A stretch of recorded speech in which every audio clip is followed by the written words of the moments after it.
Mason here to speak to us tonight about his experiences during the Holocaust. When he was 11 years old in 1944, he was deported from Hungary, where he was born, to the concentration camp Birkenau. Later, he was transported to 4 other German concentration camps until he was finally liberated by American troops in the spring of 1945. He was repatriated to Hungary in July of 1945. After a lengthy illness of 4 years, he recovered and immigrated to Australia. 7 years later, he came to the United States, where the surviving members of his family were. He now lives in Bayonne, New Jersey, with his wife and 2 children, one of whom is a Williams student, David Mason. And he's the manager of a printing business. He's here tonight to tell us about his experiences during the Holocaust. As this is part of the commemoration of the Holocaust. This week is the commemoration of the Holocaust. There are other activities going on. There are posters up around campus, and I would urge you all to attend the films and the service that we're going to have later this week. Thank you very much, Ms. McMahon. Thanks very much for the Williams College Student Society, Jewish Student Society, for inviting me. I'd like to tell you right up front that I have not spoken on the subject before, and I may falter, and I may not be as polished as some of your professors and lecturers are, so I'd like you to bear with me. Because, retelling things that happened to you in a situation I've been in is like reliving it, and I don't know how it's going to affect me, so that's what you understand. I have not spoken about the Holocaust, and even want to talk about the Holocaust for the past 38 years or so, and even 40 years ago. But I feel the need to speak now because of the people like Professor Butz and people like them who try to rewrite history and writing books about the Holocaust never taking place. It was just a Zionist hoax. So this is one of the main reasons I'm here tonight. Being very courageous, I think, to try to talk about it. I was born in what was at that time Czechoslovakia in 1933. The Czechoslovakians got that part of Hungary in the, I think, the Versailles Agreement. And in 1938, the Hungarians joined up with the Nazis at that point, became one of the Axis powers, were given my tongue back and became Hungary again. And I always was Hungarian, and I always had a Hungarian mother tongue, so I was always a Hungarian. While I was in, when the Czechoslovakian rule was very nice, they're nice people, a nice government. As soon as the Hungarians took over, we immediately saw changes taking place. It was gradual, but by 1940, there was no way to mistake that there changes are taking place here. And I'd like to tell you a little bit about this, my life in my hometown prior to deportation, because I felt it was sort of leading up to it. It wasn't just a sudden thing that's happened to us. And the way it happened, they took my father's business away from him. He was had a tannery business, a master tanner, a good business, made a good living. In 1940, they took away his means of livelihood. What way you can do is up to him, but they took it away from him. And they took our radios away, so we shouldn't hear any of the news that's actually happening at the fronts, because of course at that point already the Germans were losing. And in the schools, there was a quota system. Only the smartest students could get into the school.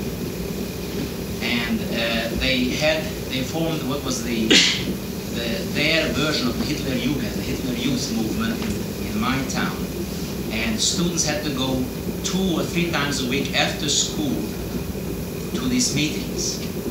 The only difference being that a Jewish student had to be there, wait in the anteroom, and wait for his fellow students the next day in school, in the same classes, had to stay there and clean up the rooms after the kids had their meetings, given all kinds of Nazi indoctrination. And the kids, they used to tell us, don't worry, I left a lot of dirt on the floor, so for you to sweep up. And it wasn't very pleasant. Then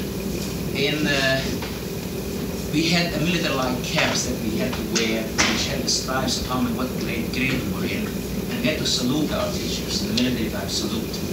The Jewish students had to lift their heads to the teachers, if you saw them. And thus it went.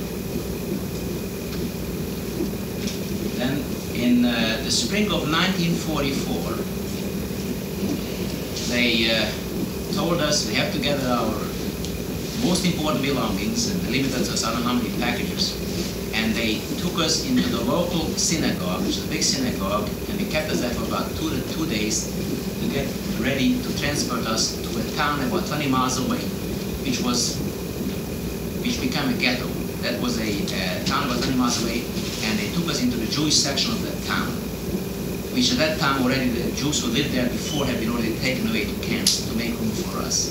We were in this ghetto for about 2 to 3 weeks, and in 3 transports, they took us there into Auschwitz. And I was in the 3rd transport to leave that ghetto. It was interesting to see, all the people, everybody had belongings and get to keep leaving less and less, taking less and less with each time. And to see all the things belong around there, you could actually take what you want, and it was hopeless because what you going to do with it? You're going to be in the next transport a day or 2 or 3 later. And it was just this feeling as a kid of 11, I remember so clearly. I wanted to tell you though, when I was leaving our town, they took us away from our town in horse-drawn flatbed carriages. There weren't too many cars and trucks in our town, so they had all the horse-drawn carriages and the flatbed trucks and they took us out. And our neighbors were at the exit to the town where they knew they were going to take us by, and they were calling out to us, "Good riddance, your name should only come back." And they were the stupid ones, because the smart ones were looting our houses. They were already back home and robbing everything they had left behind. So, and at the ghetto, from the ghetto, we were put onto trains. And it's the first time I really knew what cattle cars were. I've seen them drive, go through our town, but I didn't know what it was. It was for cattle only. They crammed us into those cattle cars, and I think we were in there about 2 days. The only light we saw were the gratings, the windows up on top of the car. That's where the only air and light would come in. And after 2 days of being in that train, we ended up in what I found out to be later in Birkenau. When we got off the train, I'd like to describe to you what it looked like to me. Birkenau was built already with a plan. It was already built in order to make room, because Auschwitz couldn't handle all the transporting of Jews there, and Krematoriums couldn't handle all the work. And they built Birkenau, and they built camps parallel to each other from letters A through F. And there was a roadway between Camp C and Camp D. The back of the camp was towards the railroad tracks, and the front of the camp was the entrance where the famous saying was, "Arbeit macht frei," work liberates you. And when our train arrived there, they separated, they uncoupled the train in the middle somewhere to make room for the road to be clear. And of course we milled around for a while. They told the women and children to be separate, and the men to be separate. And we were waiting for somebody. Later on we found out was the famous medical scientist, Dr. Mengele. He came a little later on. In the meantime, we could mill around and we could listen, talk. And there were some former prisoners that worked on the railroads there. And they told me, "Kid, stay with your father. Whatever happens, you stay with your father all the time." And then he told me, because there are crematoriums here. Now at that point, I didn't know what crematoriums were. I asked my father. He says, "Nothing." So I went to another person. What's a crematorium? He said, "That's where they burn the dead people." So I already knew right away what's happening here. And my father says to me, "Here, put this coat on." Because I was so pathetically small that it was obviously meant to kind of hard what they wanted to pick people for. And soon after that, there was a quiet in the crowd. All of a sudden, this man came there whom I remember to be an nice-looking man, white gloves, smoking a cigarette and whistling a tune. It wasn't from the opera. They say it was from the opera. That was not a popular tune because he was whistling there. He stood up there on the elevated kind of podium, and he kept doing this finger movement, right and left. And as I was coming through, when he was coming up to me, I was standing next to my father, and he did like this to me, go towards the left to the crematorium. And I didn't want to go there, I just wanted to go with my father. And you know, he did make him do this twice because I was struck with it. All of a sudden I see the Germans jumping for me. And just then, a truck saved my life. As soon as he got there, we were told to unload, to leave everything on the trains. They're going to be given to us later on, after the showers, after the baths. And they unloaded everything on the trains, and this truck was already loaded up. And tooted, and he was coming just by into that opening between the two trains that were separated in towards the camp area, towards the place where they would sort out everything that they had in the trains. And I just went and with the cover of the truck, I run into the group which is already selected for work, and I run in towards, and I run not next to my father, but further up. I know what made me do it, but I did it. And the German couldn't see me anymore. The SS was sent after me, and I was saved. That was the first time I escaped Mango. There were 3 more later on. And we saw, and when we got there, we saw men in this white and blue striped uniforms unloading the trains. And we found out that they were called the Canada Commando. They only got names there. And they were the people who were in charge, Jewish prisoners who were in charge of unloading the trains onto the trucks. The Germans didn't go up on the train, they only stood by the side watching the workers, but the workers were inside. And of course, they had access to everything that was valuable there. They had this practiced eye, or they knew where to look for gold and whatever jewelry still could manage to get out, because every time we were told to leave everything behind. You know, they kill you if you're gonna, because in Hungary they try to freeze everything that get valuable. Everything that we had of value, always give up, but everybody saved. The popular spot was people had rucksacks, and there was the back of the rucksack, there was a little lump like they tied the spread. People put their diamonds and gold there, you know, just someday to buy your life. And these people go and fill it over with a blade, and they take this Jewish prisoners. And then we got into the camp. The first night was terrible. I remember that there was no more room in the barracks, and they were just, with the butts of the guns, they were pushing more and more people in. It was a terrible night. Nobody could sleep. We had to stand all night. And my father was with me at the time. It was a terrible thing for him to be there with me. I know he must have felt terrible, you know, that he, as a little boy that he can't protect. And many times I felt in the darkness my father's body shake. He was crying. And then the next day I heard that they are picking people for transport to take them away, because Birkenau was just a holding camp. They did not do any work there much. They only kept you there, either you be taken to work and given a number, tattoo, or else you stay there and maybe send to crematorium if you're not good enough for work. And I was there with my father for 2 days, and I remember hunger was very bad already. There was nothing hardly food was given to us. And I wasn't feeling like eating. We got a piece of bread here and there, and I didn't feel like eating. But my father was a big, strong man. He was hungry. And I saw his eyes. You know, when you're hungry, you see bread, you look, and he tried to come for himself. And I said, you know, Dad, I don't really like this. I'm not hungry. You want a piece of bread? And he hesitated, and he reached out, and took it from me. And again, seeing a big man cry silent, it's a terrible feeling, a terrible thing for me to see. And the next day, it was on the 3rd day I was there together with them. They were picking a transport to go to work, to do some mechanical work. And I reported this, I'm a mechanic, look, I'm a mechanic. I rode a bike, that was my mechanic. And so they, of course, didn't take me, and my father and I was separated that day. It was 3 days after we got there. And then my fight for my life started, really, because there are so many people were being brought all the time. There was not enough room in the camps to accommodate us. So they kept selecting from the camp's inmates already to make room for the new ones that are coming. My mother and my 2 sisters were in a camp next to me. I was in D camp, they were in C camp. And I could see them. They only that road except it was, of course, the big wires, the electric wires with the lamps. The lights are always burning. And my mother says to me, she yelled across from the wires to me, what was looking around of the seasons, because there was being watched. The prisoner couples, they call them couples, and orderlies used to be always walking around hitting and chasing us to say that somebody's going to come and give you a piece of bread. This happened to the man who saved my life 3 times. He was what I would call a scribe of the Canada Commando. He was a Viennese Jew, was there way before we got there.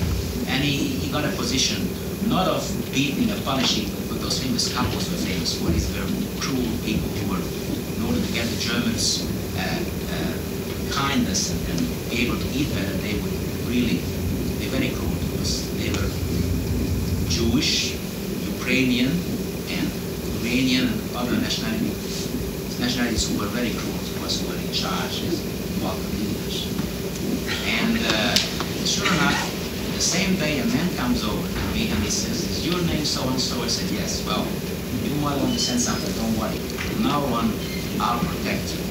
And that's what they did. All these people who worked on these trains, they were all had things that they could buy. They were gold, drinks, they had cigarettes.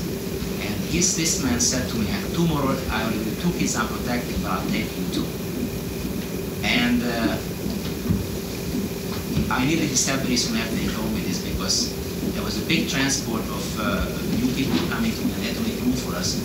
So a selection came, and the first selection was, we were told to go to the back of the camp towards where the railroad tracks are. There was like a playing field there. Nobody played there, of course, nobody had enough strength to play there, but it was a playing field. And that's where we were waiting for Mengele to come in to select, to make the selection for those who had been there. Especially, I was in a couple of barracks full of children all the time. And while we were waiting for Mengele to come, I saw a man standing at the wire looking a new transport arriving. And I hear him yell, "Honey, leave the little girl, not the name, but whatever the name was. Leave her alone. You go the other way." And she said, "I can't hear you." And meantime, she was being pushed by the Germans to move on. Because if you were with a child, a baby, or a woman, usually you would be sent to the left. Either you're going to go to a hospital camp, you meet your husband. They lulled you into believing. They never told you what's going to happen because they didn't want to mess. They didn't want to start beating you. They just tell you, "Don't worry, you're going to go into the showers, you're going to get cleaned up, and you're going to see your family, you're going to get together again." And this man I spoke to later, and the woman didn't hear, and said, I'm sorry, I can't hear you. And she just continued on, she was pushed on, and she went to the crematorium. And I see this man crying, and I look at his face, and his expression on his face. I said to him, "What happened?" He says, "I'm a traveling salesman. I was on a train, and they pulled me off the train and brought me here. And I knew that my family would be brought here eventually." And sure enough, he saw his wife and child being brought to the camp. And then he had to decide what to do. He knew he won't be able to tell his wife to leave the child alone, because who would believe him? So he had to make a decision. To save my wife, I couldn't. He said, go ahead, I'll see you later." And then he started crying. I remember his expression. If this could be put into a film in slow motion, to see what anguish that man had on his face, it was just terrible. But then back to me again. I was waiting there, and all of a sudden the Mengele came, and there was like a soccer field there, and they had the goalposts, and they go and they put up and they nail up a piece of board, like a slab of wood this way. I put the picture books in my hand. I was so small. All of a sudden, he said, "Everybody take out the shirt, the upper clothing from your body, and run underneath that thing." Anybody who didn't reach it, of course, was already out left. And those who reached it, they had to look even strong and still good in order to make it, to stay. And while I was waiting for this selection, I saw this man whose name was Fritz, by the way, the man who saved my life. His name was Fritz. I told him, "Fritz, there's a selection coming up." He said, don't worry, I'll be there. I'm busy here, but don't worry, I'll take you out. And the selection was over, and I was being led already. I was in the front half of the group, which was to go to the crematorium. And the second half was the stronger boys. All of a sudden, I see this Fritz running, and he says, "Come stay with me." and he makes me slow down to go so the big boy group catches up with me. But of course it wasn't just as easy as that. He had to take care of somebody in the interim, some German who was watching that, to allow me to be pushed in there, and then I was saved for the first time. I should be looking at my notes. I remember it so well, I don't read my notes.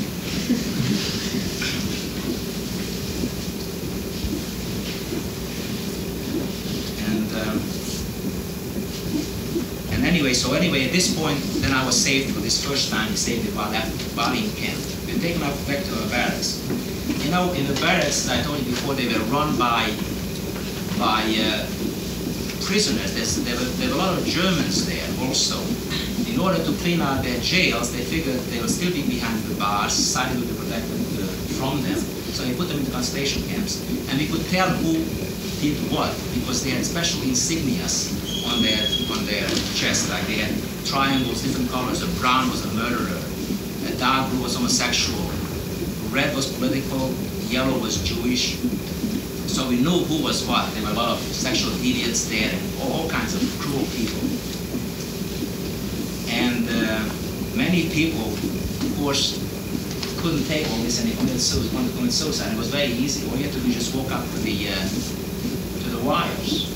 And either you did it slowly, then the guards would shoot you as you were approaching the wire, or else you went and just touched the wire and just got electrocuted, then they would just knock you off with a piece of wooden thing that they had there. No, you shouldn't be electrocuted because they could turn off the power at any time. And also, another way of committing suicide, all you could do is you drink the water. The water was so badly spoiled and so contaminated that it actually stank. So in order, thirst is a terrible thing. So in order to not to drink too much and you put it to your mouth, I have only drank water there from a spoon. Put the spoon to my mouth, and I knew I would not to get gluttonous and start really gulping it down. Then, soon, about a week or so after the first selection, the second selection came. And it was interesting that this time a Jewish doctor was the selector, and his name was, I remember, Professor Epstein. And every time Mengele spoke to me, he talked to me with such deference and honor and really with this humility. And we found out that he was his professor in medical school. Always referred to Professor Epstein. Professor Epstein always almost bowing to him. So he was the one that selected us first to do the rough work for Mengele, and Mengele came in later. At this point, the way Fritz saved my life was, the barracks were parallel like this, and they were each barrack had next to it a clear area which was for a place for roll calls. Because the roll calls were very big. Every morning, 5 o'clock, had to stand in a row, and anybody who died during the night had to be taken out so they could be counted. As long as the count was all right, they didn't give a damn how many people died during the night. It had to be counted. And what Fritz did, he had a big boy from the barrack next to him, because there was about 20 barracks in each camp. From the barracks next to us, to come over and stand in line to be counted. And while Mengele was going the front of the barrack here, he had the other guy run to his place again, to his own back, and he put me back onto the line which was already selected. And this is the second time I saved my life.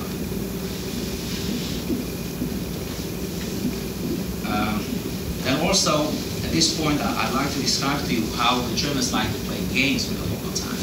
I thought about myself. I developed this rabid kind of behavior. You always have to look around, always be on alert. Things not going to happen to you. You don't know what's going to happen to you next. And there was one SS who liked to play, especially Sunday afternoons. We would be, it was the only time we were, not working, because my work at this camp consisted of carrying bricks.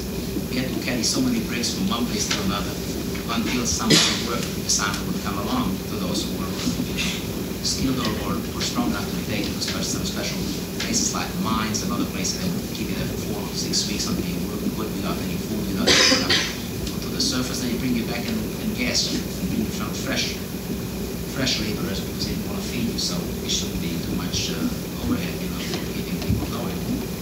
And there was this German assessment who liked to play a game. What he did, when we were standing around after lunch on Sunday afternoons, he would come, sneak up from nowhere with a bicycle, and everybody walked around with a walking stick, like a cane. but they had tape around it to make it heavier and stronger so that the heat would burn better. And what he would do, he would come from nowhere and run into our crowd and keep hitting heads, and they would turn around to see how many he knocked out. He was counted. It was like it was a special private game. I knew about it, and I developed this idea that it's good to be in the middle. Don't be on the outside of anything. Be in the middle. Just be in the middle. And this one time, I don't know why this Revit thing didn't work for me, and I was at the outskirts of the room. And sure enough, he caught me. I remember I just was dark, was passed out. Next thing I remember that some of the kids are trying to give me water and revive me. And to this day, I have a welt on my head from that.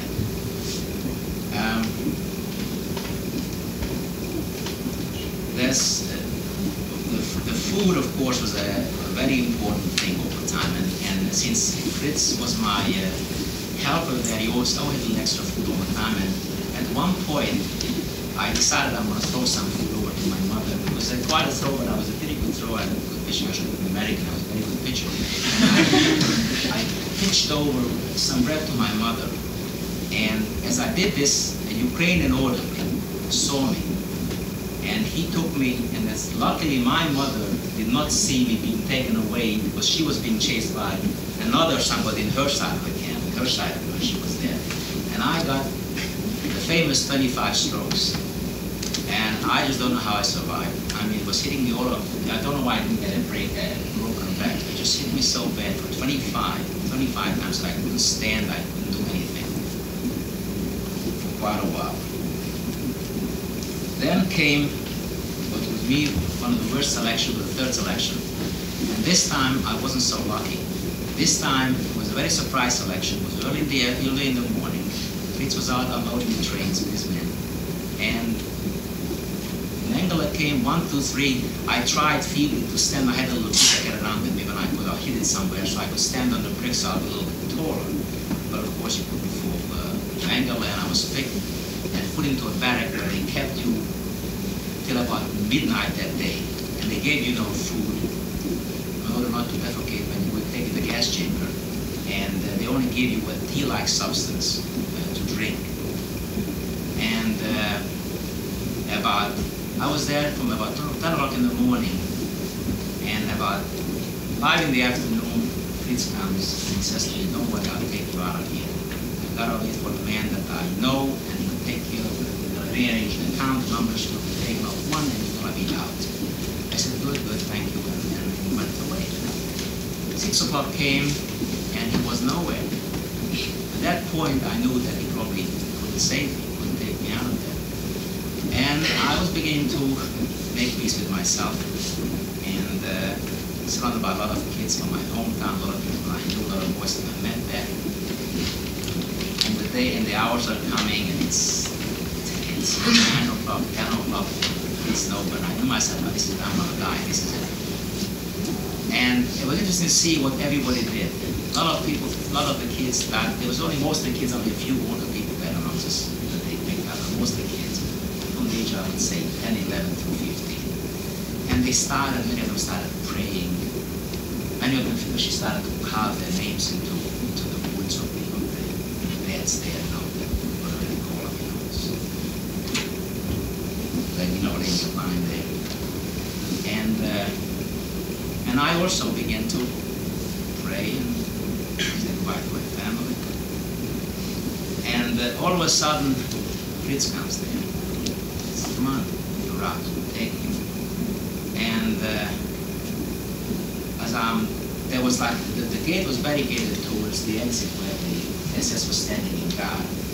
And I had to sort of be lifted up or climb up over a little barricade to get to the doorway, to be taken out of the barrack. And all of a sudden, these kids that I used they stretched for me and they reached for me, started to pull at me. I said, "Gene, take me with me." And somebody said, "Tell my mother how I died," and all these things. And finally, one of them was pulling so hard it pulled my shoes off. I felt like people reaching out from the grave at me, pulling me down, or actually wanted me to pull them up with me, so to speak. And I was taken out of there. And again, he saved my life. At that point, I began to notice I was getting a swelling of my neck. one of the orderlies saw it, and he put me into a camp A, which was like a hospital camp. And the funny thing, the Germans, they had the hospital camp too. There were a lot of beds and hospitals there.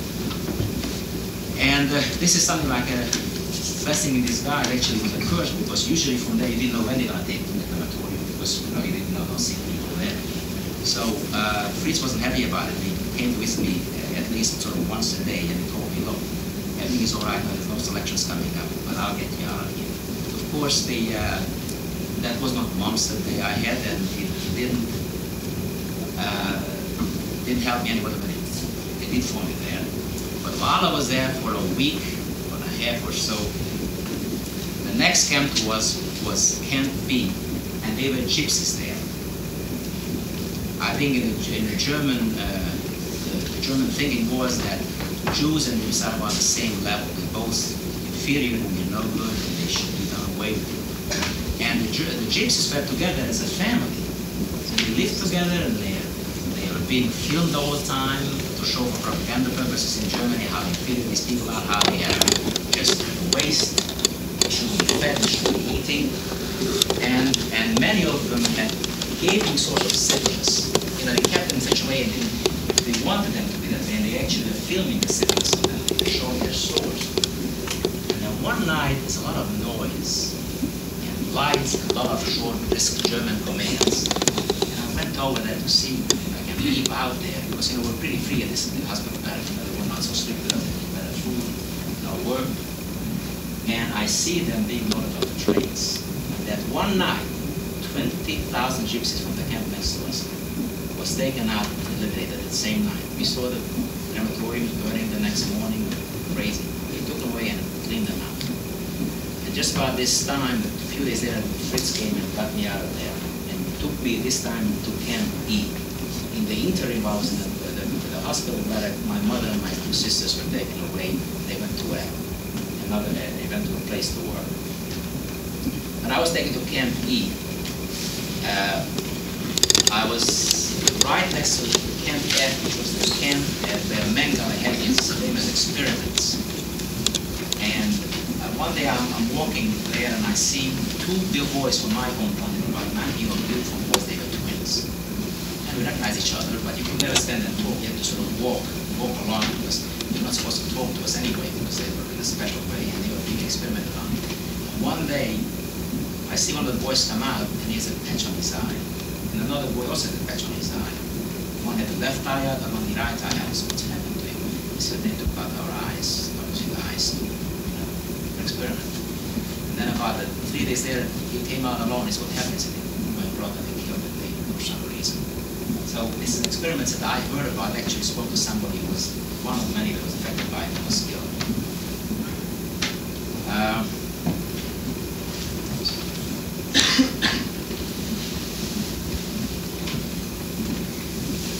By this time, you could see that things were not doing so well for the Germans. You could sense it so. They were putting out people. There were not so many people coming anymore from Hungary. They were bringing back home, bringing back workers from mines that couldn't work anymore. They were just desperate people on the gas. They didn't have any more people coming in. And one day we were being camped, and all of a sudden we hear the sirens and machine gun fire, and everybody was asking us, and everybody was staying in their barracks, nobody come out. And that's the time when they had these revolts, and they blew out the crematoriums. Because the way they worked it, every 6 weeks, when a transport came in, they picked out the strongest, best men to work in the crematoriums, to pull out the body from the gas chambers and throw them into the crematoriums. But they didn't want to stay them too long. They didn't want them to see too much. So every 6 weeks they would change them. And that day when this thing happened, the people in the crematorium area found out that a new group of people were selected from the latest transport to replace them.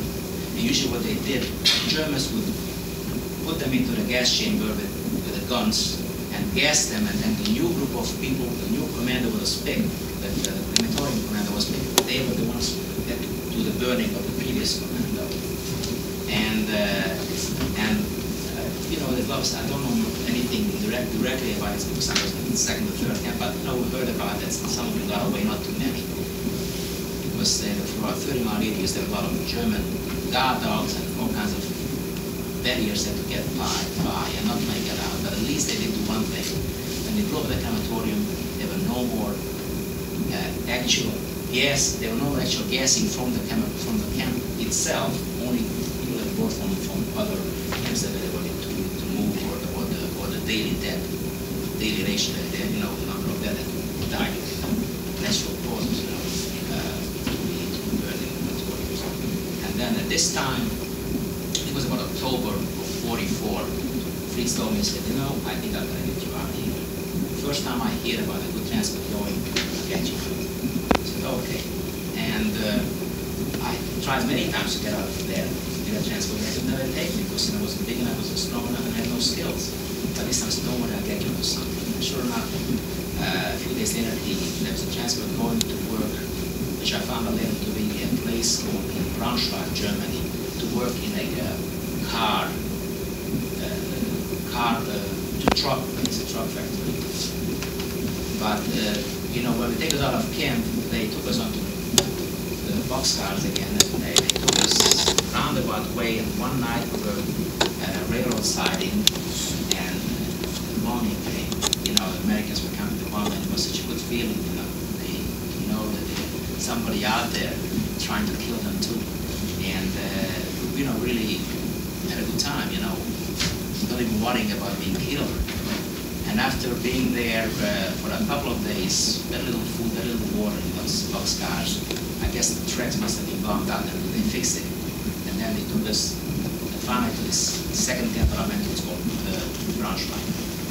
Here, I was given a job to sort out nuts and bolts. And we worked alongside some Germans and some French who were skilled workers, and they were brought over to help the war effort, the German war effort. They lived under better conditions than we did. They were sort of free, they had special passes and everything, but they had better life and they were freer. These are people who worked. And when I went, we were taken to work every day by truck. We were taken by truck about 10 miles through the town, the whole area, and every time we had to sing Glory, Glory, Hallelujah all the way. And the population, and anybody tells you that they didn't know about what was happening, they are lying.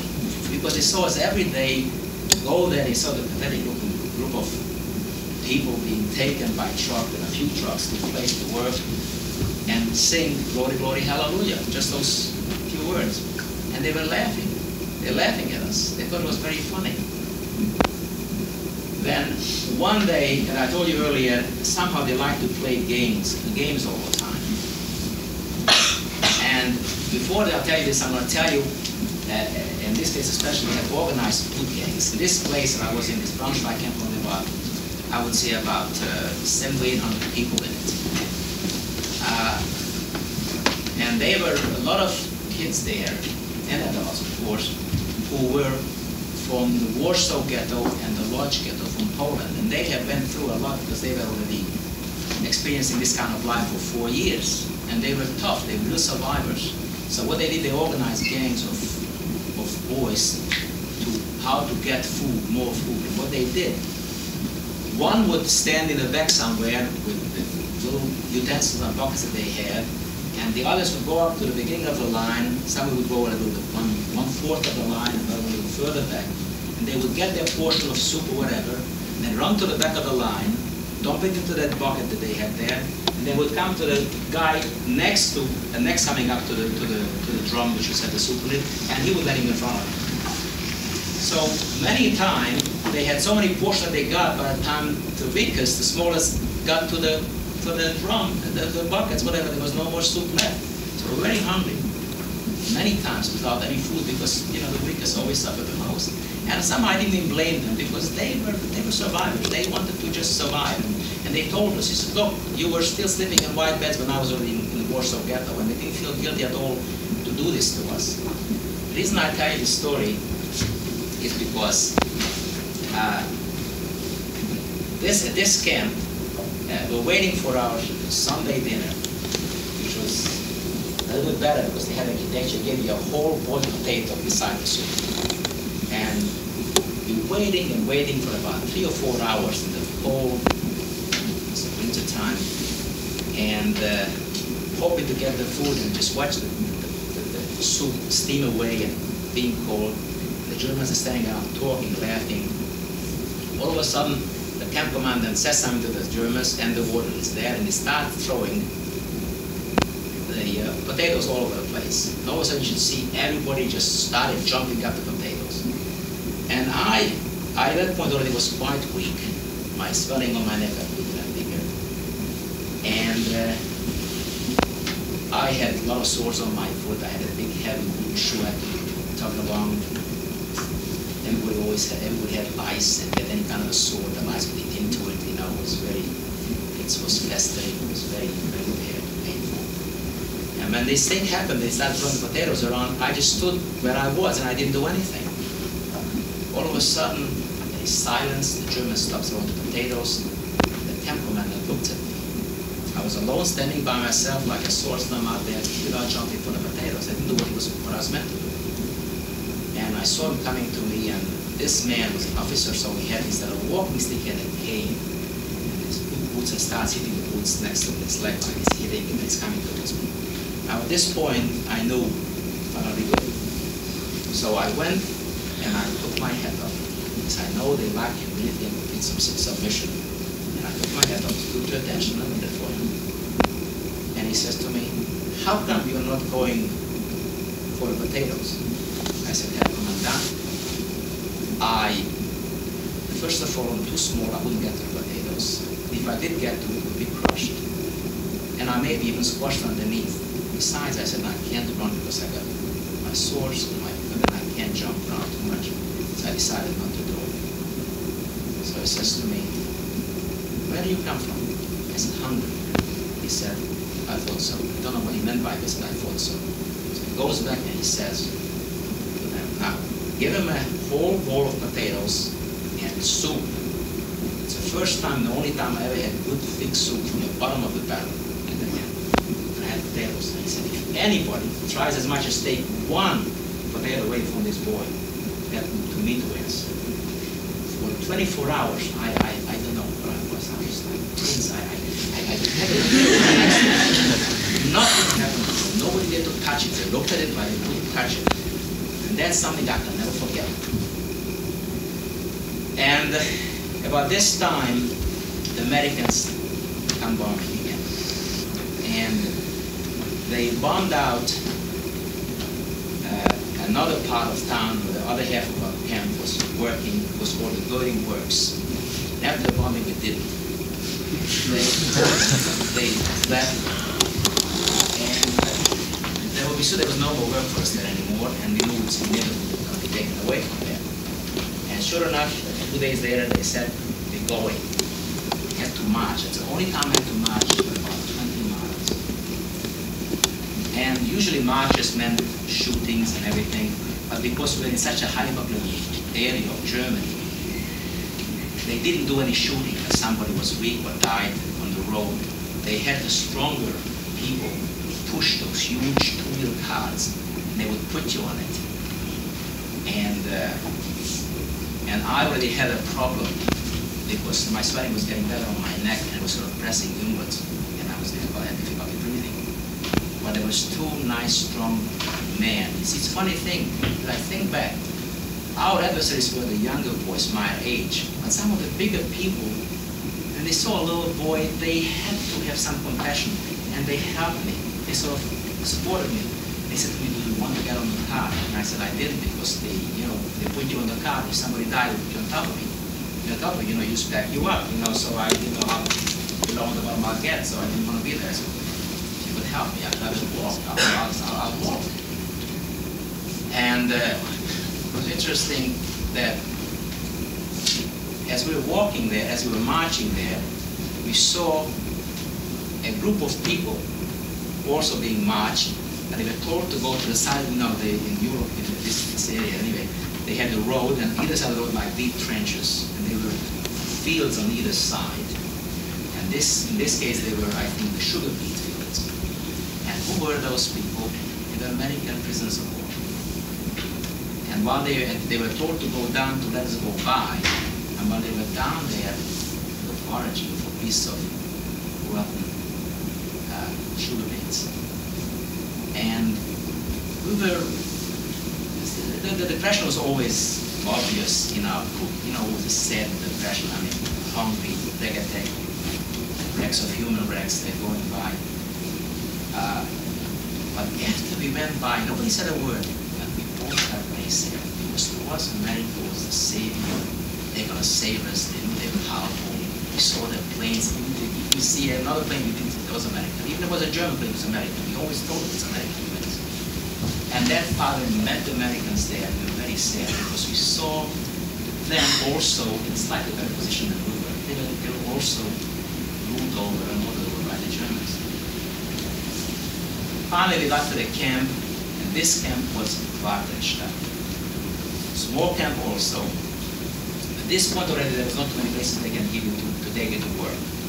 But it only matter of you have to survive. And one day, we see this, you see these people come there, red crosses around their armbands, talking German, listening. They tell us that we'll be exchanged for prisoners of war. And actually, what really happened is they wanted to exchange us for medicine and some other supplies that the Hungarian Jew, the American Jews, and some other groups were trying to negotiate with the Germans. And as a good gesture at the start, they gave us packages, Red Cross packages. And it's interesting that, you know, I always was the last in line. I always missed out on food, but this time I was lucky because those who were strong, they got 2 or 3 big packages of Red Cross packages, which had a lot of meat reserves, meat in it, and a lot of other stuff that our stomach were not used to after a year of starvation.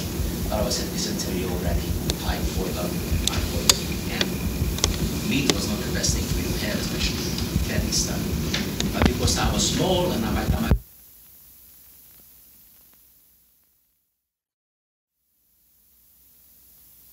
these packages, I was lucky because I didn't have so much meat and I knew it was not good for me. So what happened was a trading started, buying started. Those who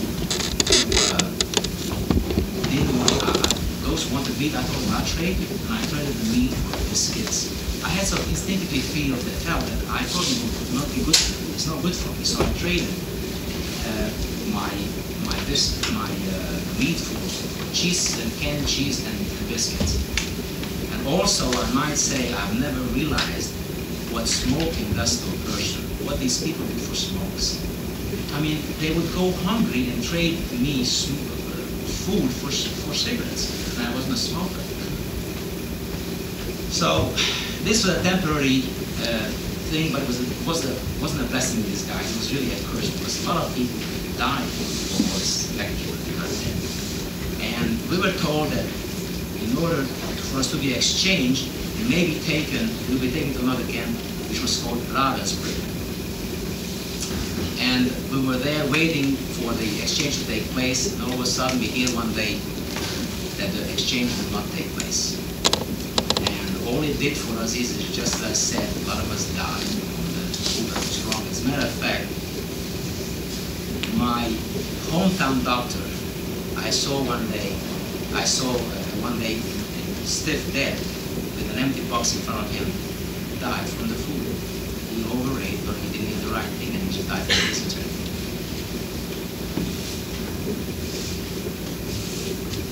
And in Ravensbrück, another interesting happened is that for the first time I saw Ukrainian and Ukrainian assessment. And it's funny thing, we were into work, we had to do some work there. And all of us somehow moved over to the SS, where the German SS was guarded. We were more afraid of Ukrainians than the German SS because they were so zealous, such zealots, and so anxious to show the Germans that they hate us even better than more than they do, that they were worse, they were hitting us more than the Germans did. And in this camp, there was a big bombing raid. And it was funny, you know what I said, to us bombing was fun time. We didn't mind dying with them. We didn't like to be dying by them. We were happy, we had a lot of fun, and the only Germans would see that are the ones in the guard towers. All the others were scurrying for the shelters. And, you know, when they came back, we knew that the fun won't last long, because when they came back after an area, they used to always be very cruel and beat towards and beat us, because they were ashamed that we saw them as cowards, scurrying for their little lives there. They were not heroes, because they were all cowards. They were used to lording over poor, miserable human wrecks, without guns, weak, unable to resist. When there was somebody out there with something that they could kill them with, they were terrible. They were like little rats running, scurrying. But because we saw them that way, they hated us more. And used to always, fun time was followed by beating time. Used to beat us up. Each time after the bombing, somehow we managed to beat them. And it's a funny thing about, you know, about this camp. Every time, they would never let us be at peace. They were always, like, they wake us up in the morning to go to the appel, up in the morning, to go to the roll call. They would go and stand at the doorway, make a little constriction there so shouldn't do anything to go past one time, and they would hit you. All we had to do is try to run through the cover you had and run through, too lucky to go under the stroke, let's say to miss a stroke if you could. Because there was never, they never told you to go line up there, louse, rouse, and they give you sound and all kinds of curse words and make you feel demeaned and nothing. And it wasn't just accident. I think this was probably directed from somewhere above, because I spoke to some friends of mine who were in other camps. It was the same thing. It was apparently a directed policy how to treat us and how to keep us in line and how to make us feel like nothing. And in this camp that I said, when this thing fell through, we knew again that they won't be staying here too long, and sure enough, they put us into cattle cars. And the cattle cars were always a place of death, because they always put so many people in the cattle car, there was no way to stand, or there was no room to sit, and they would push you. And this is the place where you could really see the adage of, you know, the survival of the fittest. Because, you know, everybody was trying to get closer to that little air that came through that little grating there in the window. And in the process of doing that, you would also try to trample on somebody who was not as strong as you and get to the air and look out for yourself and survive. And finally, we got to this place, which was my last camp. It was called Waberlin. I think it was somewhere around in northern Germany. And here again, there was no work anymore. There was the Reich was at its end. And as a matter of fact, we had some Ukrainians go through our camp, full strong guys, because they were working as trusted workers in factories that were bombed out. So the good allies, the good Germans that they liked so much, put them in with us in the camps. But of course, again, it was to our disadvantage, because they were cruel, they were strong, whatever we had left, anything left from our packages, whatever they had, they were all taken away from us. As a matter of fact, strangely, after they appeared on the scene, there was always, you could always find in the morning people dying here and there, just stiff dead. And the only place that anybody had any little meat left on his body was in the rocks. And you'd see little pieces carved out of people's buttocks after these Ukrainians collected us into our camp. And we all knew who did it. And every morning, no matter how bad things look, the Germans always made sure they'll count you. The roll call had to be every morning. Roll call, appel, everybody had to be out there. And it was about 5 in the morning, 5:30. Every morning we'd stand out there and we'd see another plane high up, really high up, a reconnaissance plane was coming up. And even if you didn't know what we said, it's American. Because you wanted to be with American. And one night, late afternoon, we saw a big train pull up on the siding next to this camp. They told everybody to get out and get onto the train. If I thought that we were pushed and squashed into a train, it was nothing. He had really packed us in like sardines to the roof. There was not enough cars to put everybody in. The train was left there and the engine was taken away, because I guess they didn't have so many engines at the point already, and we left them in that train that night was the night of nights. I mean, it was terrible. The clawing, the surviving, the attempt to survive and not to be pushed below was at its worst in all my experience while I was in isolation camp. And sure enough, by the next morning we saw the end result of being in the train. What happened, around 5:30 in the morning we heard an airplane droning above. And we said, oh, that's our friend, that's our American friend is here. And just at that same time we hear the engine coming up and coupling up to our train. And as it was starting to pull away, we hear this plane zooming down, and we heard a machine gun fire. Apparently, he must have seen nobody standing in line at his. He came every morning to check up on us at 5:30. He saw nobody there at the thing, and it was deducted from that he must be on the train. So the engine pulled up, and then there was a steam engine. He came down, zoomed down, and machine gunned out the front of the locomotive, which had the steam and the water in it. And we felt the train lurch forward and stopped. Then we had heard the doors being uncoupled. They said, come on, everybody out, rouse. And very precious few left that train that morning. I would say more than 60% of the people that got on the train alive the night before were left staying there dead.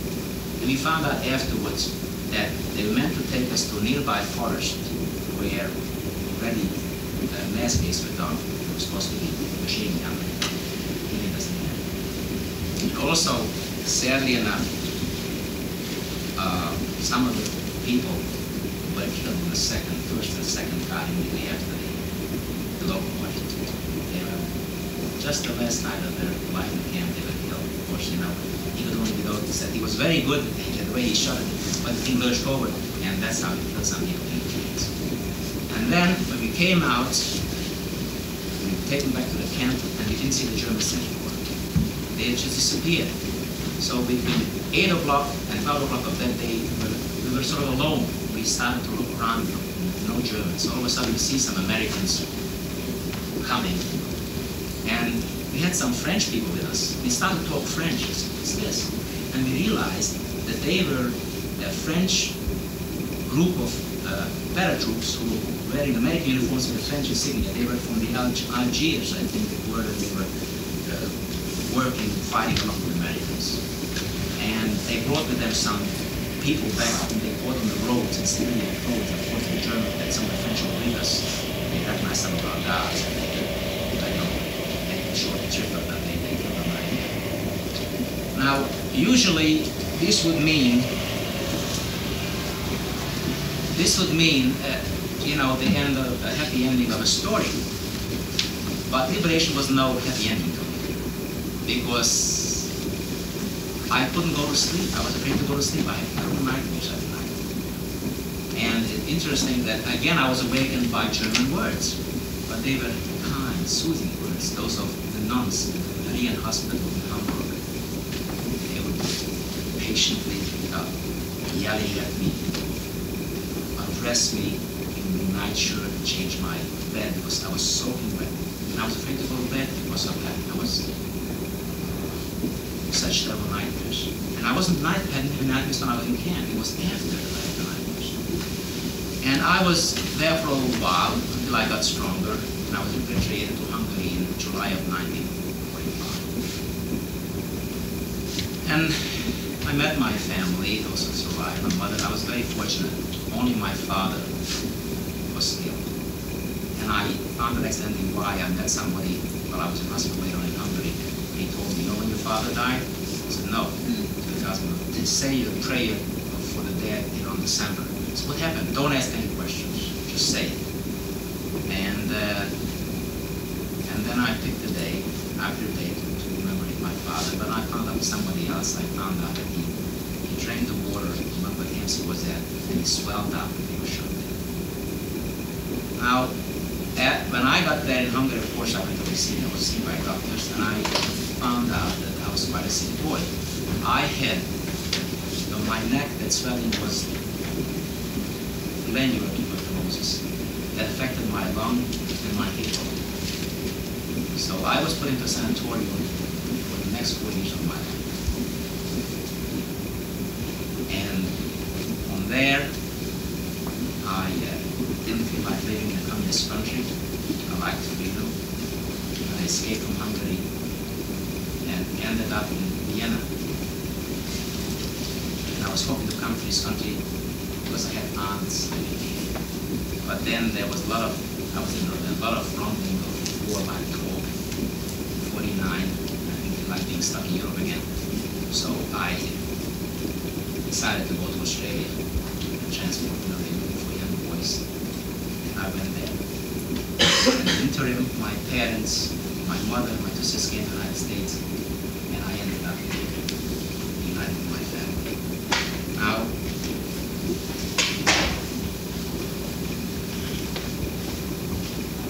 then I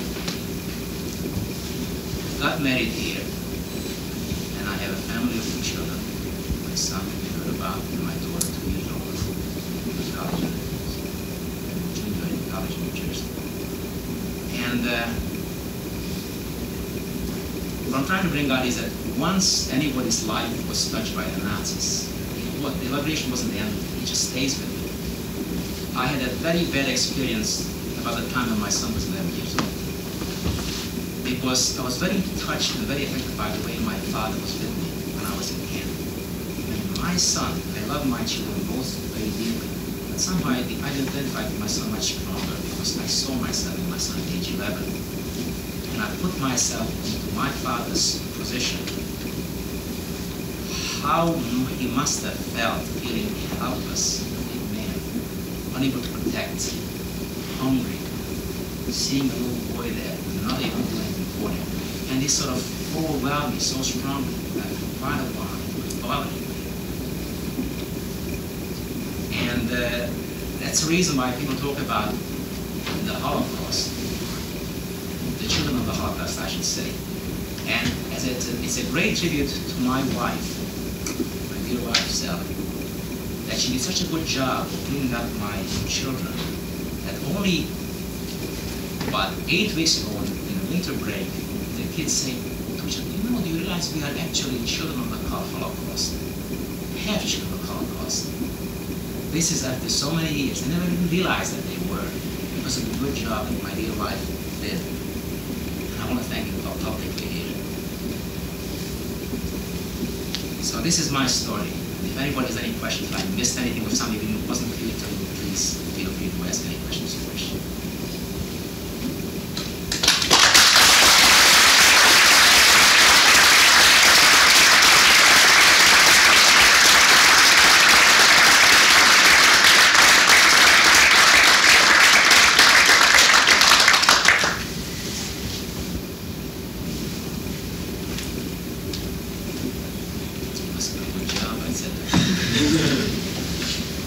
What do you think we can do, you as a survivor, we can do to best remember the Holocaust during this week, during the rest of the year? I mean, what do you feel is most appropriate as a means to remember?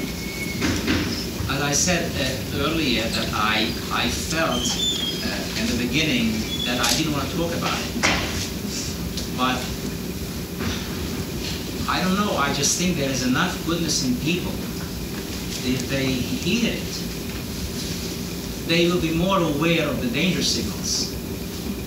Even some of them you can see now. And I understand there was a trial in Toronto quite recently. A fellow by the name of Zundel said, did 6 million really die? He wrote a book, and there was a trial. And there were witnesses there who claimed that it was not true, that in Auschwitz the people were in dining rooms and they danced the Auschwitz waltz. They were making fun of the situation. Actually, they knew what they're saying is wrong, but they got a forum. And they had, in order to contradict and to make sure that this man loses, they had to have survivors come up and tell stories and relive, because retelling is reliving this thing. Tell stories of what really happened to them. And of course, they won, but did they really win? He won. The other guy won, Sundel won, because he got a forum. He got people to laugh, those who very willing to laugh and still have this thing about hating Jews. Never feel that. So I think remembering and making people aware, and that's one of the reasons I'm here today, to do my little part, because a lot of people are dying off, and there won't be too many people who are eyewitnesses. A lot of American soldiers who live at the camps, they're also dying off. It's very important to our cause, because they will leave one more who was not Jewish, who was there, who saw his pictures that he took. As a matter of fact, I recall an incident when I was liberating the camp. You know, I had myself a coat, and it like tarpaulin. I cut out the lining, and I kept hoarding food in there. The hoarding was unbelievable. Just took anything I could lay my hands on. And reporters came to our camp, and an American reporter saw me, a small little kid, figured it's a good subject for a picture, so he stood me in front of a big pile of dead to take a picture of me. But I was a little businessman. I said, no, I want chocolate. So he gave me 2 bars of chocolate. And then I posed for him. And I also asked him what paper. And he told me something about New York.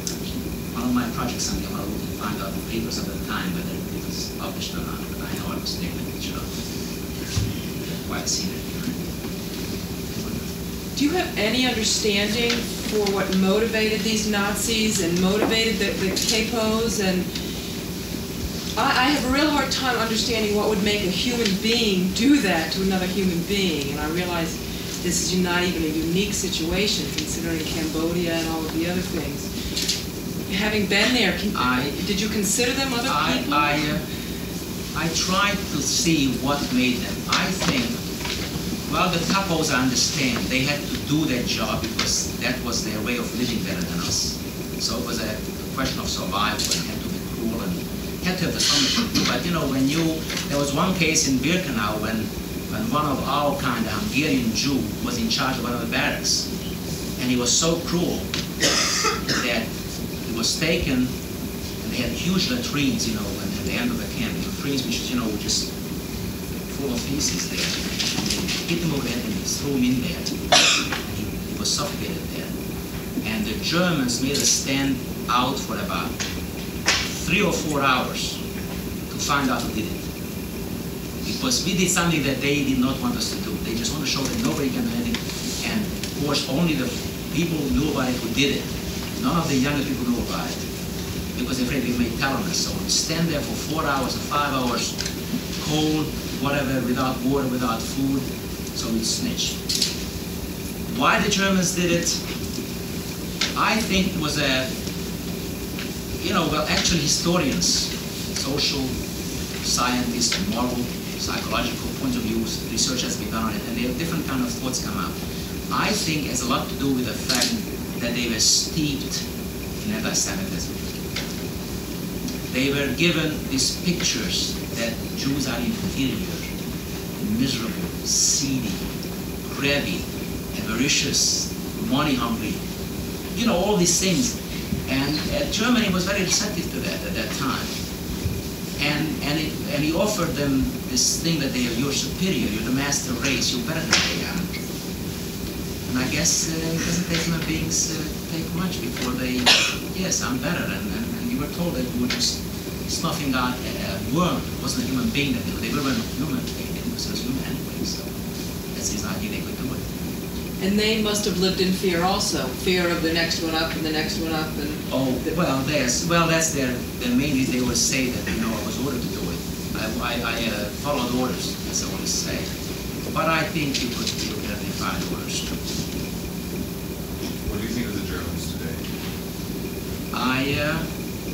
I think that there's a lot of good things that they're doing now, and they try to keep down the neo-Nazi movement as much as they can. And I think they seem to try to make amends. At least in West Germany anyway, I feel. Not in Germany, of course, is another world there. They deny the fact that anything happened to Jews in East Germany. They don't listen about the commemoration at High International Jews. The whole thing was mentioned as being a, economists have written in the New York Times, as being a place where socialists try to better the world were killed by the Nazis. Jews are not mentioned at all. What was the first thing that entered into your mind when you realized that you were liberated and go find a family and everything? You know, it's a funny thing, I never really thought of that. Well, of course, the thought right away came to me after I had seen my family. I realized I'm going to be able to get through. I won't be eating people all the time. I wasn't forced to march, aching legs. I'd be able to sleep in a clean bed, I won't have ice crawling all over me. All these things I guess came 1,000 over my mind. As a matter of fact, you know, I was just going to tell you, I was so sick when I was in this hospital in Hungary that they very strictly enforced visiting hours. You can only be visited on a Sunday. And one day my brother-in-law came up in the middle of the week, and I said, "What are you doing here?" He said, "I just came to see you." And then years later he told me that I was in the doctor's eyes about to die, and because he lived in couple hundred miles away and the trains were not so frequent in those days in Hungary, they told him to come up and be ready to make arrangements for me. That's how sick I was. And I didn't even realize, you know, because I was just skin and bone, but other than that I was great. Anybody else? If 6 billion perished, how many survived? I could not give you a number, son. I did not do any research on it, but a very small percentage. I can tell you that what I've seen in this train, 60% of us remained on the train. If it's any indication how many survived, that we can take a figure from there. The Department of Justice office that actually has Nazi war criminals has been falling off in the past couple of years, and now Reagan is, well, when he at first refused to visit Dachau, and then said he would visit the German camp, the German cemetery. Do you think that he is sort of undermining everything that was learned? Do you think that this is dangerous? Or do you think that this is something that is going to be second place to, like you said, horrors rather than peace at the end? I don't know if I understand your question fully, but what I think is that Reagan was very ill advised to go and visit them, that cemetery. He probably meant well.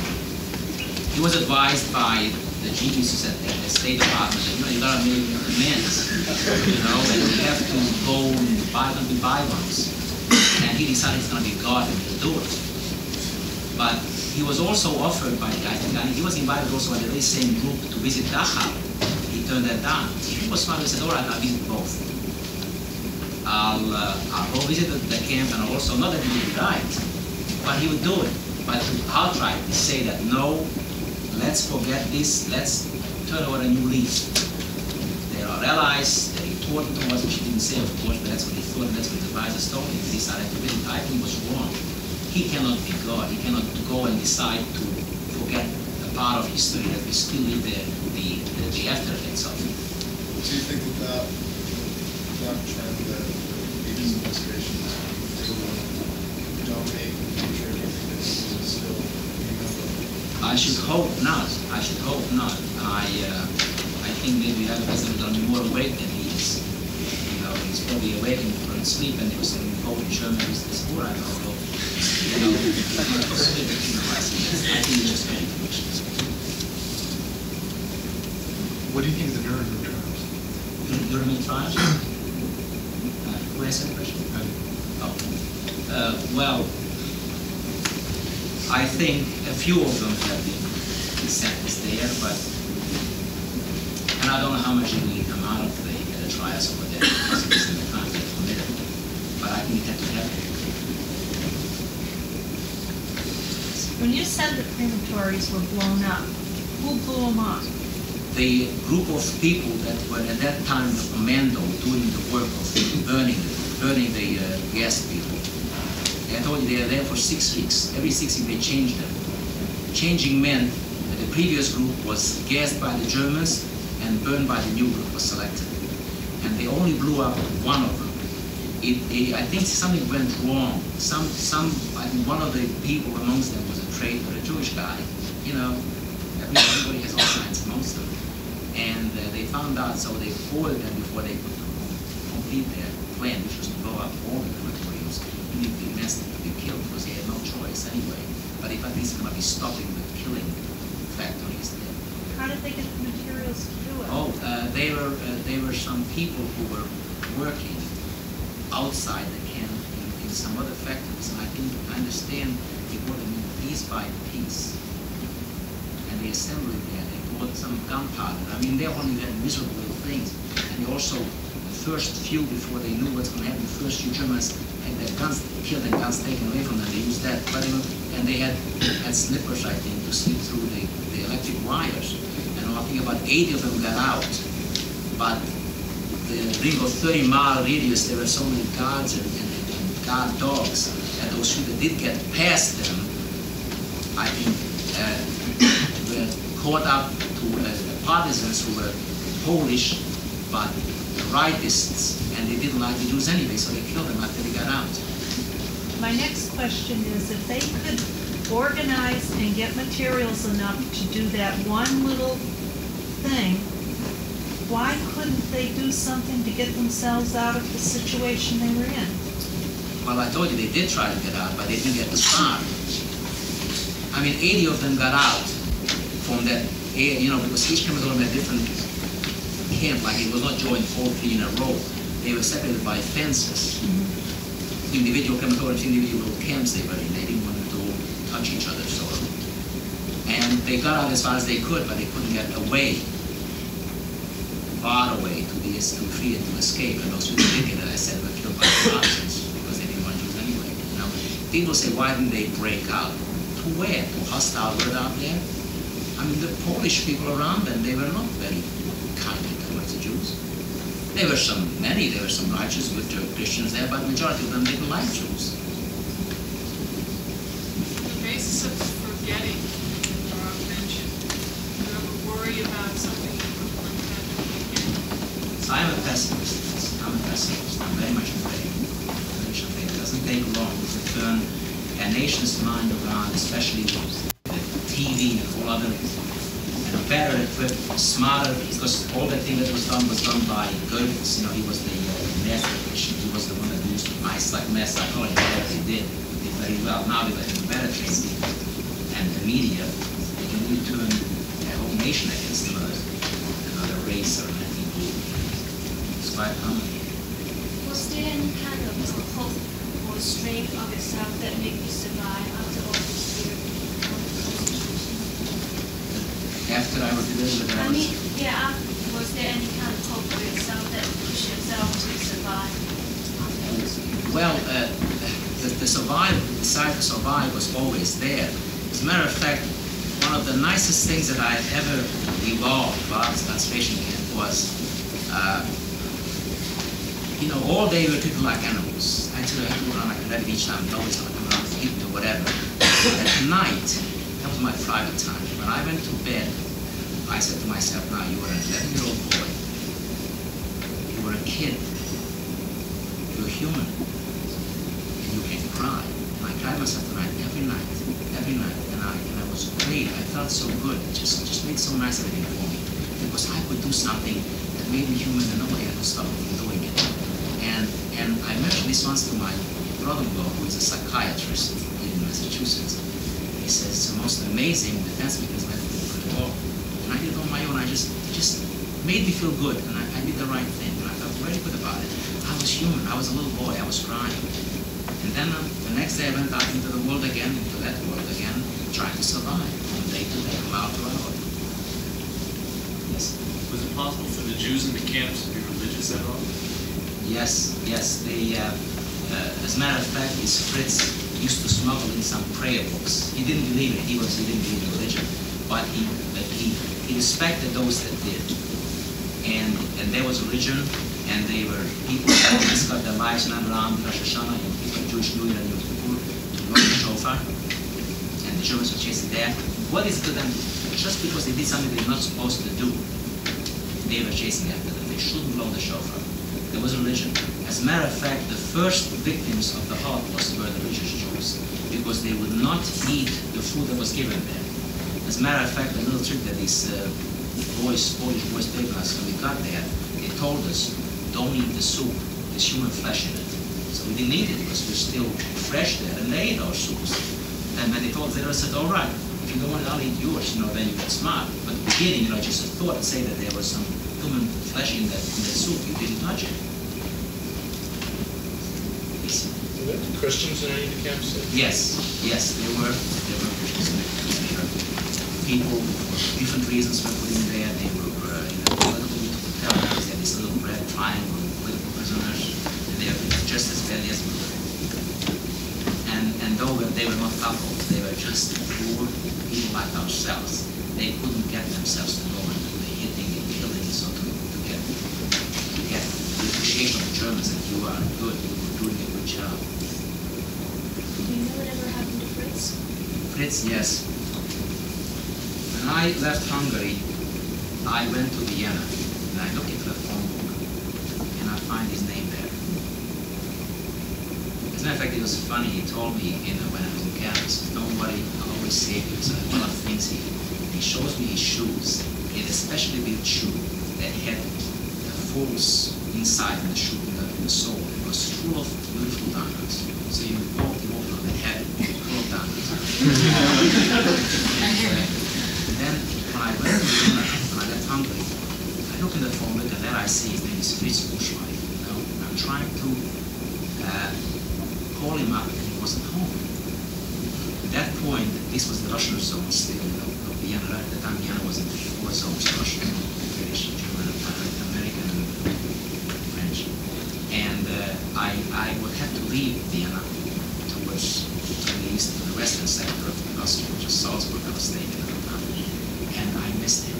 So I called him up at Vienna, but it was already, I couldn't get to see him because I was already out of the theater. I couldn't go back. It was 2 Russian zones. I couldn't go back unless he told me. Especially it's long story. So I told him, I said, you know who this is? He used to call me little boy. And, in German. And I said, I'm so light, I'd like to meet you. He said, oh my God, I just came back from my vacation, I missed you. So he said, I'd like to come and see you. I have a car, and I'll come and drive up and see you. I said, but you won't be able to see me unless you come very fast, because I'm on the way on a transport to Australia. I missed him about 1 day. But when I got a letter from him, I still had treasured it. But my mother saw him. My mother came out from Hungary a few years later. Of course, I was in Vienna, and I told her to come out. And my mother walked in and introduced herself and said who she was. And this man was old by then, started to cry. He said, oh my God, look at my life. Miserable. Married. Family. It was very sad news for my mother, but I never got to see him. I don't know what kind of time I had, so I just lost touch. Yes, sir. Apparently, how much were the German people aware of the extended atrocities happening? Well, I told you, for one thing, they saw us being driven in these trucks to work and laughing at us. And we were singing Glory, Glory, Hallelujah. I was working alongside Germans in this one place in Braunschweig. We worked alongside Germans. They saw us how we were beaten. Not only that, but the German foreman also beat us. He walked around, this man walked around with a rubber hose all the time. And once he hit me so hard because I was so tired, and I was standing there and sorting out nuts and bolts, and I sort of fell asleep on my feet. He was standing. All of a sudden, he hit me here on the neck, on this part. I was walking around like this for a couple of weeks. I couldn't lift up my shoulder. He was a German. He was not a guard. He was just a civilian man who was in charge. He was a foreman there. They knew they had a free. They were all entitled to do anything they wanted with us. Yes. How aware do you think the Americans were, even before that? I mean, Here? Yeah, I've read things that we denied it. They were much aware. That camp in Birkenau was a Litz. And anybody who goes up in planes and goes in reconnaissance flights, because they have to go, they know that if they leave anything lit up, they suddenly they don't have to worry about it. They're not going to hit. They know it's a safe place because the Americans will not get there. And the best thing they could have done, kill a few thousand of us and bombard those railroad tracks. That would have held up the German war effort there, the burning part, I mean, quite seriously. So I do think they were aware, but they were expendable. Do you think that information is the best attack on whatever it is that creates the Holocaust? I work for Amnesty International, as I know some of the students do. And there are little Holocausts right all the time in many, many nations. What can we do to prevent this incredible strain of cruelty that seems to exist in the human race? Education. Education is very important.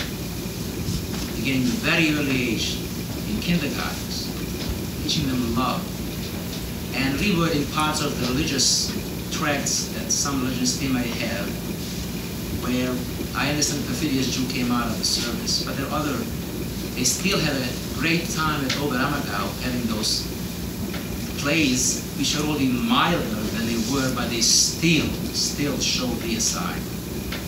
This is one of those things that could be eliminated. To come back to the German Holocaust. Yes. I personally believe that the Nazi regime is past, and I don't think it'll ever come up again. And I believe it's very, very important to support the people that went through the Holocaust 100%. Doesn't anybody ever think about the impact that bringing up this topic has on the Germans? Because every time there's some American newspaper, or some French newspaper, even some sort of German newspaper, for example, the Spiegel brings up the Holocaust, the Germans jump. I think, especially, you could say that also because a lot of Americans, they say, well, okay, that's past, but still we should sort of punish them.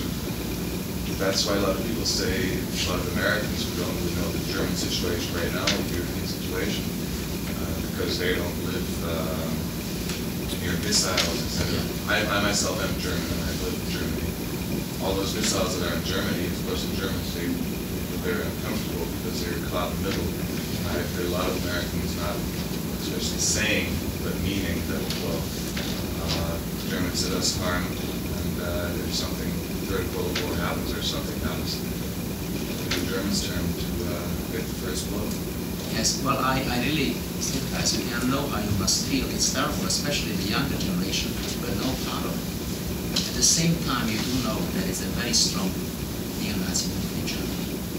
As well as America. I mean, as well as America. As well as America. As a matter of fact, some of the printing is done in Nebraska here, and they supply that in most of Europe. So, you see, what they're doing when they, it's my feeling, of course, I'm not a professor, I'm not anybody research this, I'm just speaking my own mind and making it its work. But I feel that just the way Crusades and some of the other uglier parts of history is still spoken about and written about, especially in this college, which is such a fine history department, with Professor Mahmoud and Professor Wade in the midst, and Rebel Burns, political scientist. You can't do away with it. That's history. And our lives are still affected by something that people want to forget about. You can't. Because history has to teach us. And if we just push it under the carpet, it has to be constantly be brought up and reminded that this can happen. Human beings can do it again. Man's humanity to man has been proven many million times over in the past. Past 5 decades. It's happening elsewhere too. There's still murders being in Nigeria. They killed out the minority there. And they're still being killed. Armenians were killed. They're still bombing and blowing up people. They're still hurting. So I think that bringing it up must be very, very hard for Germans. Also, what kind of said. I'll tell you a story. When I was the only time I had Germans with me in the boxcar was when I was being taken from Birkenau to my next camp. I told you we put to a siding because there were bombing going around. And we had at that time already all Germans guarding us in certain situations. They were the Wehrmacht, late 50s, early 60s. And as I told you before, I mean, if I had a choice of being hungry or thirsty, I'd say hungry anytime. Thirst is the worst thing in the world. To this day, if I'm thirsty, I almost can't look, oh my God. This is just terrible. It's just when we were when the bombing was taking place in the train, and our train was lifted up and up over time with a concussion and everything else, we were all alone there. Thirsty, hungry, for over a day or maybe not. Finally, when the bombing was over and the Germans came back and the tracks were fixed, they joined us. And the boxcars, have these wide doors in the middle. And the two Germans were seated facing the door in a bench-like thing. And when they came, every time they would stop at the railroad station, they would go out and they would add coffee into that flask, that covered flask with a rag, flask, and he put it up and hung it up there. And right next to it was his gun and his bayonet. And as the train started, it was evening at night, and I'm trying to sleep, and I'm sitting there. I was near the door. I had a good spot. I never got that spot. I was in a good spot next to the door.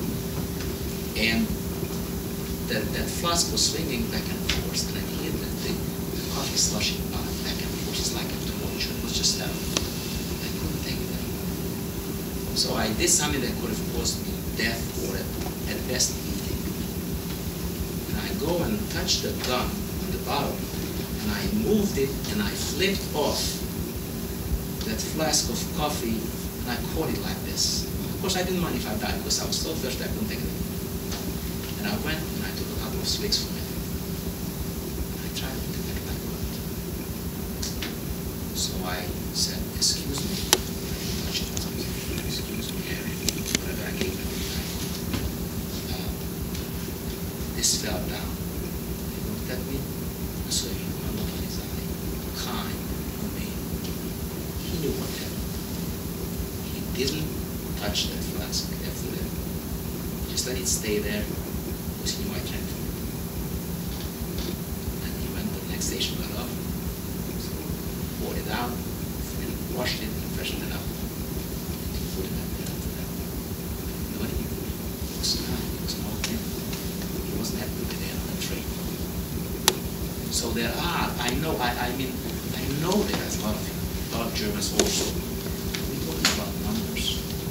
Majority of them know about it and support it. Something is, I'm not anti-American, I don't mean Joseph to be here.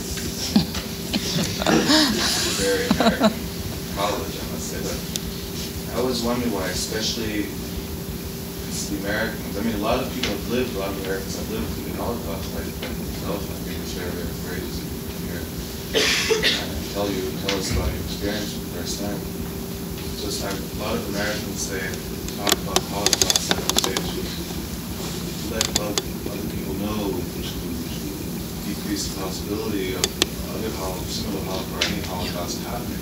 At the same time, especially the Americans, at the same time that they protest against the Holocaust, especially the German one, which is something so easily to come up with. For some reason, it's the Americans that I think are the biggest Holocaust to come in world history. South America. In South America. Or with the bomb, you with the...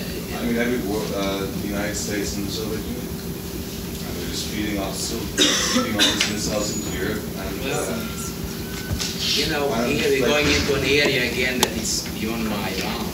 But I sort of feel that, having lived in a free country as the Americans have all these years and know how the Russian system works, you're afraid. And you feel that the strength is the best defense. And they want to arm themselves to the teeth and maybe can overkill each other 100 times over, but they feel it's something they have to do. And I think that there is a threat that something might blow up, somebody may lose control, or somebody just pulls the wrong button. But who am I to, or who are you? We're just a small splat. You're not able to change the words of the